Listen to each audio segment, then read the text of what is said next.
प्रधानमंत्री नरेंद्र मोदी भगवान कृष्ण के जन्मभूमि पर जा रहे हैं और ऐसा करने वाले वो देश के पहले प्रधानमंत्री हैं जो इतनी हिम्मत दिखा पाया कि वो भगवान कृष्ण के जन्मभूमि पर जा रहा है।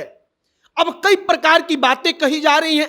कहा जा रहा है कि यादवों देख लो, जिस भगवान कृष्ण के नाम पर तुम लड़ते हो मरते हो, उस भगवान कृष्ण के जन्मभूमि पर अगर कोई पहली बार प्रधानमंत्री जा रहा है तो वो प्रधानमंत्री नरेंद्र मोदी हैं। दूसरी बात कि अयोध्या तो सिर्फ झांकी है, मथुरा काशी बाकी है। तो काशी का काम हो चुका है, वहां पर पूरा का पूरा काशी संवर चुका है, अब मथुरा बाकी है। तो प्रधानमंत्री नरेंद्र मोदी पहली बार भारत के इतिहास में भारत का कोई प्रधानमंत्री मथुरा में भगवान कृष्ण के जन्मभूमि पर जा रहा, तो अब इस बात को हवा मिलेगी और मथुरा में पूरा का पूरा माहौल बनेगा। अब एक और बात, जो पिछले उत्तर प्रदेश के विधानसभा चुनाव के बाद एक गाना प्रचलित हुआ कि जो राम को लाए हैं वही कृष्ण को लाएंगे, शायद अब इस बात को भी बल मिलेगा कि राम को जिन्होंने लाया, जिन्होंने राम मंदिर बनवाया, अब वही भगवान कृष्ण के जन्मभूमि पर वापस से हिंदुओं का भव्य मंदिर बनवाएंगे। आगे आपको सब कुछ बताएंगे कि प्रधानमंत्री नरेंद्र मोदी का मथुरा का कार्यक्रम, एक एक पल की क्या कुछ जानकारी आई है।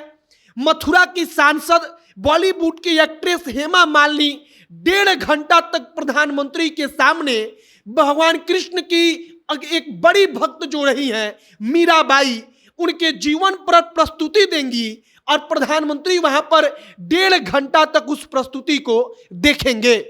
आगे बातचीत करने से पहले हम अपना परिचय दे देते हैं। और नमस्कार, मेरा नाम है मोहित कुमार सिंह और आप जनता जंक्शन देख रहे हैं। मथुरा में प्रधानमंत्री नरेंद्र मोदी जा रहे हैं, यह कोई नई बात नहीं हो सकती है क्योंकि प्रधानमंत्री नरेंद्र मोदी काशी जाते हैं, अयोध्या जाते हैं, तो मथुरा में जाना उनके लिए कोई बड़ी बात नहीं है। लेकिन अगर इतिहास के नजरिए से आप देखेंगे, राजनीति के नजरिए से, तो पहली बार आजाद भारत के इतिहास में ऐसा हो रहा है कि भारत का कोई प्रधानमंत्री भगवान कृष्ण के जन्मभूमि पर जाएगा, वहां पर जन्मभूमि पर जाकर कार्यक्रम को संबोधित करेगा और जन्मभूमि पर जाकर भगवान कृष्ण का पूजा पाठ करेगा। फिलहाल नरेंद्र मोदी के कार्यक्रम को लेकर सुनिए कि मीराबाई की 525वीं जयंती मनाई जा रही है। अब मीराबाई के जयंती के कार्यक्रम को लेकर प्रधानमंत्री नरेंद्र मोदी का पूरा शेड्यूल वहां पर तय हो चुका है। बताया जा रहा है कि एसपीजी के विशेष कमांडो पिछले 2 दिनों से जाकर मथुरा में डेरा डाल चुके हैं। मथुरा के एक एक गली को सजाया जा रहा है, सड़कों को पानी से धोया जा रहा है, भगवान कृष्ण जन्मभूमि को एकदम भव्य रूप से सजाया जा रहा है, क्योंकि वहां पर प्रधानमंत्री आ रहे हैं। अब प्रधानमंत्री का कार्यक्रम क्या है, तो प्रधानमंत्री जब वहां पर जाएंगे तो कहा जा रहा है कि 40 मिनट तक वो मथुरा में जो भक्त होंगे, जो उनके सुनने वाले लोग होंगे, उनको संबोधित करेंगे। 1.5 घंटा तक हेमा मालिनी का कार्यक्रम होगा जो मीराबाई के जीवन पर आधारित होगा।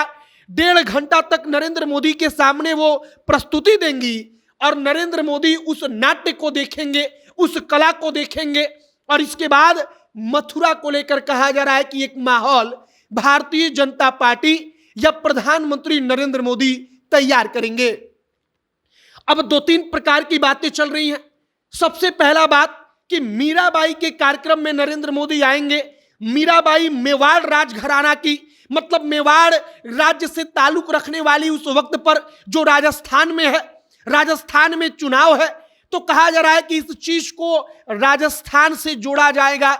दूसरी बात, यूपी बिहार के यादवों को संदेश कि अब तक कोई प्रधानमंत्री भगवान कृष्ण के जन्मभूमि पर जाने की हिम्मत नहीं दिखा पाया, केवल इसलिए क्योंकि उसको मुसलमानों को खुश रखना था, मुसलमानों को नाराज नहीं करना था।